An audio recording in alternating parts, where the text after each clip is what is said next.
understanding of where there could be coordination, and hopefully with that get some synergies to have the some equal more than the parts. Well, partly, I mean, we had a very specific objective at one point in working with Crossroads because they were looking to do public sculpture. Yeah. We had a commitment. I think one of Jerry's visions when the commission was founded was more public sculpture in the city. That wasn't held by everybody, but I'm just saying that was one thing. And so at one point, Crossroads was looking to purchase a piece of public sculpture. I think there was a lot of disagreement as to what it should be. And also then there was the issue of when someone was killed there, that needed to be revamped, the intersection of, so I think that all is allowed. I don't know. But anyway, that's one way that, you know, how these areas can be committed to art and working with us to make decisions or selections or funneling them toward artists who might be interested, all those kinds of things. I mean, I would suggest, sorry, Beth, I would also suggest that like when you meet with them, similar to other meetings, you have like annual meetings and things where you would invite them all in to have this big round table. Even if it's just our meeting and they're invited in to kind of hear what we're all talking about, that would be kind of interesting. Or you can even structure the meeting in a way where it's engagement and comment and feedback. Yeah, and what we talked about was having a roundtable with the different business districts, and then hopefully having longer term relationships later, having roundtable with arts organizations. Said arts groups, business districts, individual artists, residents, patrons of the arts. Yeah, those were sort of the big categories of the first series of roundtables. Yeah. But I mean, to have a kind of kickoff every year of the arts year where we all share what we're planning on doing in the course of the year would be a really. It's back to what we were talking about with, I wasn't at the event, but it's more about the communication strategy than it is about the event itself. Yeah. And I think in terms of if you always have this open invitational or you have some structure in which you said, just every year, you can move it to quarterly, you know, but like every year we're going to do this kickoff. You are welcome to attend. It allows them this kind of open door invitational. And it also gives us some structure and allows you to pilot and build it over time. There was also discussion, I think several years ago, about better coordination from a standpoint even around the holidays. You remember this conversation in terms of like making Webster a destination? We do this Webster walk every year in Old Webster, but like that's like ripe for opportunity to explore, like have like, you know, carolers on like music, have different, you know, things that not only speak to retail, but like who we are as a community from an artistic standpoint. And there was never enough coordination there to get that really off the ground. So I think there was some exploration of trying to have some of I think there was representatives even that came from the Old Webster Business District, but like the lead time wasn't there. But I think that there are a lot of opportunities to like when Old Orchard, now people are trying to do these more event focused retail, like, you know, the cookie walk and the fall, you know, things like that. And like, how can we inject the arts into those? How can we be better partners? How can we promote the arts alongside these retail opportunities? So I think there's a lot of, Jazz Fest and like engaging those businesses alongside that. So I think just having that basically channel of communication open to like know that, hey, we want to be involved and engaged if there's opportunities and vice versa would be beneficial. Yeah. There was also I think, do you remember, I think it was around the holidays, we were trying to get all the businesses to have candles in their windows too, from like just to make it more kind of like so there was those opportunities, but it was hard to get everybody on board to be like, would you be willing to put these candles in your windows and things like that? So just having that relationship there would be cool. So with getting these relationships going, I mean, is it best to start with the individual groups and just have open discussions? Is there a kickoff we should have? I mean, what are those ideas? I'm for a subcommittee talking it through and considering that it's 9:15. Yeah, it is. Okay, who's willing to be on that subcommittee? I am. Okay. I'm sorry. Okay, so Maud and yeah. Trish, did I see your finger up? Anybody else? Taylor will. Taylor. Okay, Taylor. And Good. You know. Put something on the calendar for that too. All right, Janice, just not to go backwards to budget, but I did get an update from Mr. Donovan. Okay. Just to share with the team. Arts Commission had $1,000 for special events, none has been spent. $4,900 for sponsorships, $1,400 has been spent, so the remaining budget line balance is $4,500. That's in the Arts Commission line. And then we were updated at $1,392.02 still in the Public Arts Fund. Mhm. It just states that if the commission is going to raise donations to spend on art, then that is not budgeted. Donations would go into the liability account and then spent. And that liability account is connected to the Public Art Fund. So that's the clarity from finance on that. Okay, there's a little bit of public art integration into the signage, right? So that would technically it would be applicable to this spending of that particular account. But it sounds like $4,500 from the budget is what's left. That firms up. Minus whatever we have on the plaques. but- well, I wonder if that's, well, I don't know. Yeah, that would not already be paid. All right, next, I just have, an update on Ozark Theater. Trade phone calls with Jim Onder to find out what's going on. He left a voicemail for me just saying they're still in really early stages. He said, we're still trying to figure out what to do. He's meeting with people about the building itself. He's meeting with other people just trying to find, he's getting, advice from all over, whether, having a really beautiful theater to something small that you're nodding. That just will do the job for people, so it's affordable for folks to use. He said, he said, I'm an attorney, I'm looking for somebody who's gonna operate this thing. And he said, any advice you guys can give me would be helpful, and I don't know what advice we would have, so I've not called him back since he left that message, just said, we'd really love to meet you at some point. So is there a commitment to keep it a theater? Is that the Yeah, idea? he wants to make the theater. A significant amount of rehab will be needed, right? Oh, tremendous, So, yeah, tremendous. this, again, going way back in the history, but this was one long-term desire for us to have that as a functioning theater for a practice space for so many things. But the amount, money and who is going to operate it were always the big stumbling blocks. So we never got very. Did he talk about office space with you at all? No, it wasn't a discussion. It was, he left a message, a voicemail message, just as we went back and forth. So I mean, I was like, I didn't call him with advice because I didn't know what advice to give him. Office space for his law firm or for other arts organizations?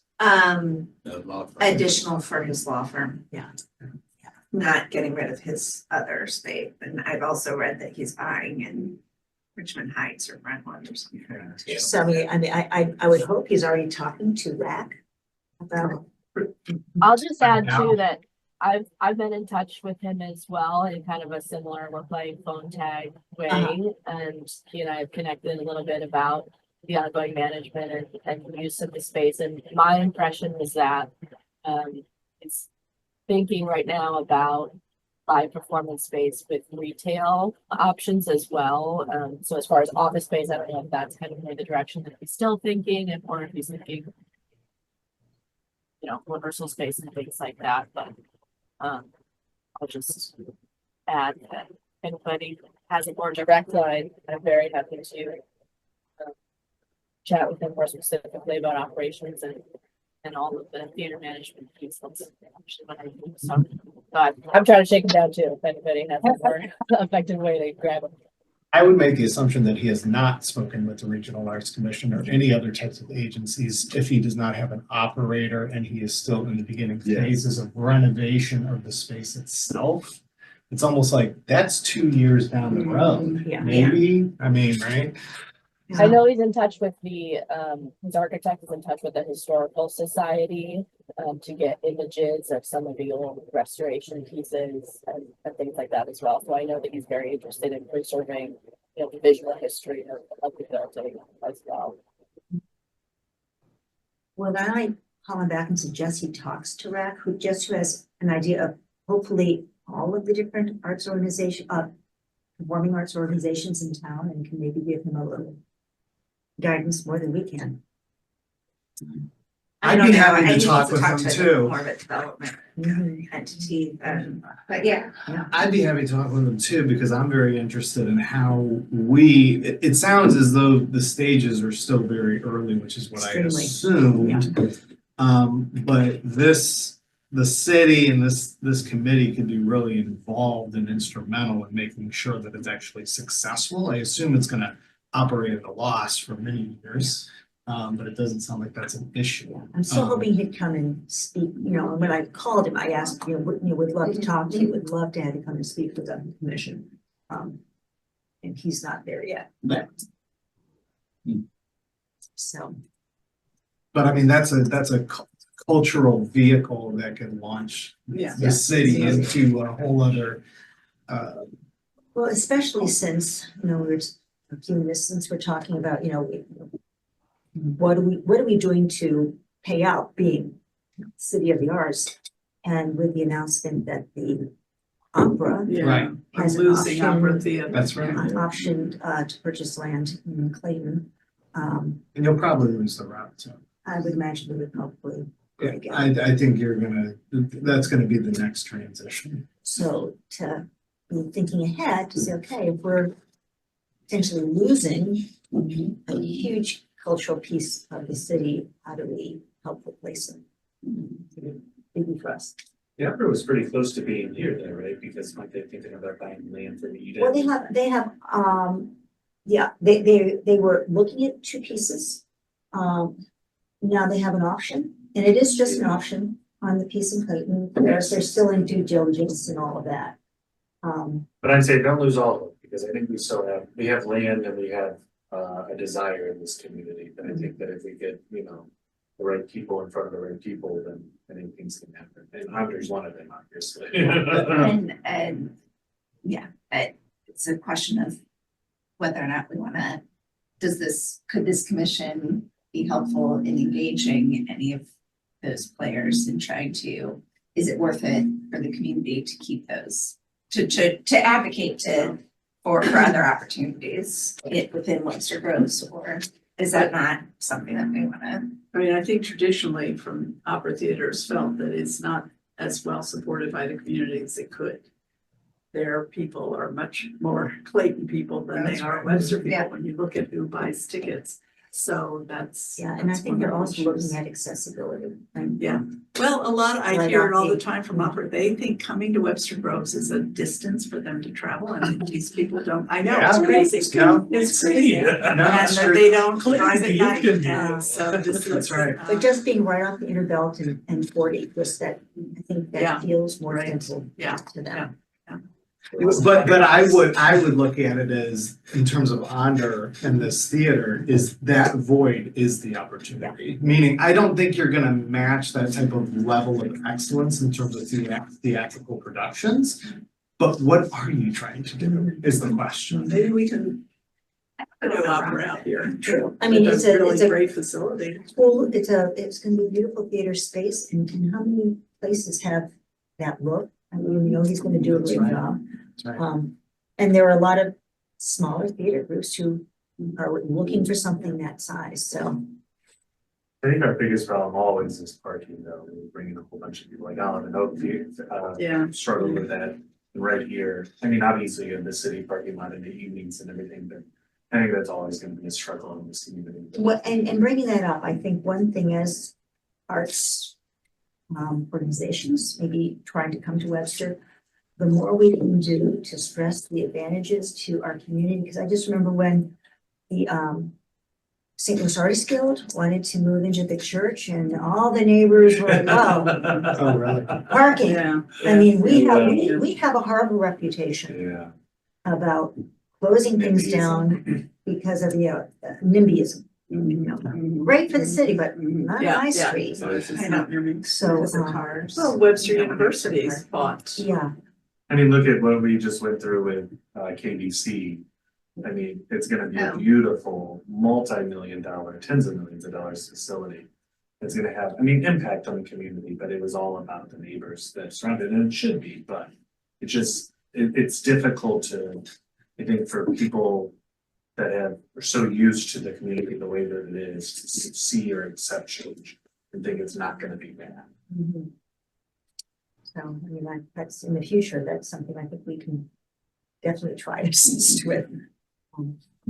No, but I just wanted to add that if you haven't seen the new Frick Theater at the high school, that was a $2 million project, took about a year to build. It's great and it's small and it's intimate. I mean, it's a model to potentially for the Over Theater. I mean, they did a great job and they do everything in their meetings, plays, concerts. I mean, it's multifaceted, so. I mean, I like the idea, there's some of the reasons why I think Clayton is also alluring this is that they have been actively trying to get an organization headquartered there. I've been advocating for it. The biggest problem that we always say is like, well, how do you subsidize the arts? Yeah. Right, so it's like, I think about this as it pertains to, it's like, okay, well, what's the outcome or what's the final goal?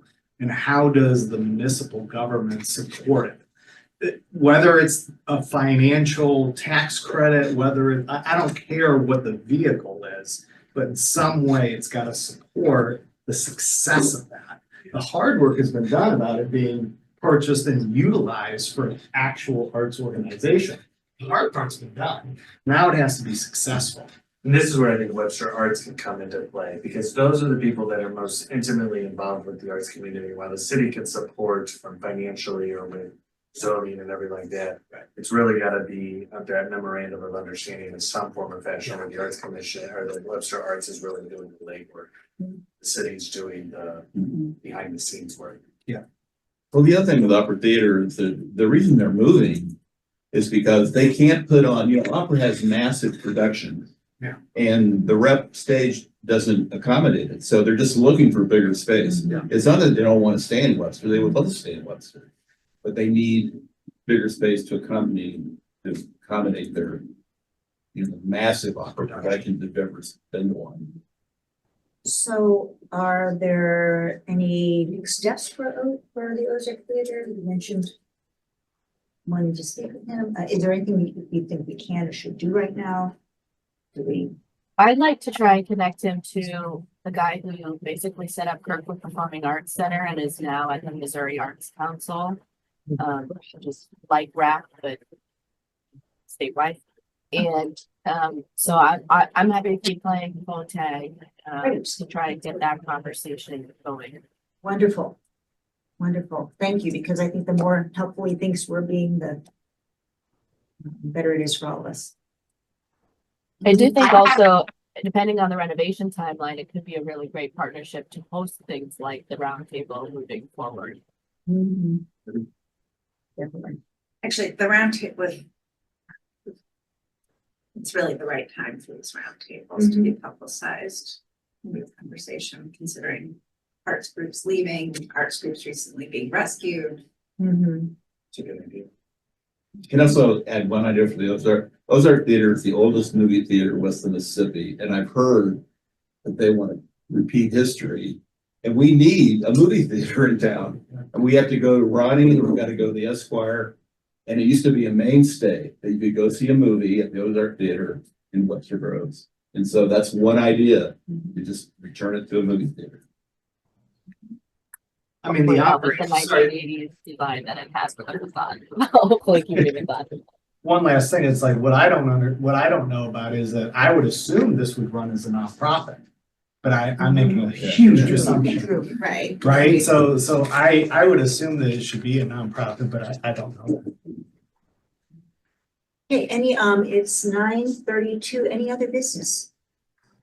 Next Tuesday's election day. Just FYI. Thank you. Can I Um, run through this list of categories for the nomination form really quick? Sure. Just to make sure I'm getting all genres. So I have visual arts, installation slash sculpture, music, dance, theater, literary arts, arts education, arts benefactor, arts advocacy, and other. You have dramatic arts? I think you could lump in performing arts with all of those because actors are also dancers, you know, when they do musicals. So I'm not sure if it's necessary to So separate. performing arts instead of. theater. Yeah, right. So performing arts would be singing, theater, dancing, And this will be multi-select, so people can also do it. right? Because I think. Would you read it one more time, Taylor? Sorry. Visual arts, installation slash sculpture, music, dance, performing arts, literary arts, arts education, arts benefactor, arts advocacy, and other, where you can put in your own category. I would also say sculpture is part of visual art. Visual arts, Yeah. Okay, so it shouldn't be called out as installation slash sculpture. right? It would just be visual arts for Right. everything under that category. Visual arts, performing arts. Arts educator. I think, I'm just like thinking about all the other arts awards, like Visionary Awards and Women of Achievement. They lump like art supporter and patron of the arts together as like benefactor, because that encompasses money and time and, you know. So we could do arts advocacy, arts benefactor slash advocate. Yes, something like that. I mean, we can work with the terminology, but yeah, because those are two lumped together, because from these other awards organizations, they don't want to call out like exactly how much somebody gave. It's more of somebody's time and effort and money lumped into one. Because chances are, if you give money to the arts, you're also like a volunteer on their board and that kind of stuff. So it's just all lumped together. Can I add one? Yeah, right in here, which is art therapy. I mean, it is a growing field, and particularly with KDC. There are people that specialize in art therapy, and particularly given our mental health crisis, it's a huge growing field. Something with I education. mean, it's Maybe education. admirable, yeah. Other, But it's medicine. You know, Did you it's have, I'm sorry, did you have literary arts in there? Yeah. Yeah. Yeah. Thank you, David. So what are we down to now? What have we compressed down to? Visual arts, music, dance, performing arts, literary arts, arts education, arts benefactor slash advocate. I thought we were lumping music Music and dance under into performing arts. Oh, okay. Then it's visual arts, performing arts, literary arts, arts education, arts benefactor slash advocate, or other. Sounds pretty comprehensive. There's What another. about like culinary art? I'm just throwing it out. I think that could be an other, if we, Yeah. That other. yeah. I don't think we're eliminating, but this is a way to nicely categorize, because I don't think we're gonna get too many, but it could. You can also see how it goes, and if 50 people put other, and they write the same thing. Yeah, we'll true. see what's going on True. there, yeah. And if we get 15 nominations, it's gonna take quite a while to sort through. Yeah. So, although that would be great. Anything else on that then? So you want these categories in the press release? Yes. The newly formed, okay, Yeah. all right, And Trish, I'll share this website copy document with you, because there's some good content in Yes. there for you to use. please do, thank Yeah. you. And you'll send the press release around, including the information on Tom. Yes. Engelhardt. Because I think those categories will help. I mean, if people just read achievement in the arts, they might, oh. They might not think nothing literary springs is to part mind. of it, yeah, Right, yeah, and yeah. that will sort of trigger Mhm. their. Any other business? Okay, hearing none, we're adjourned. Thank you. Yeah, no, it's going nowhere.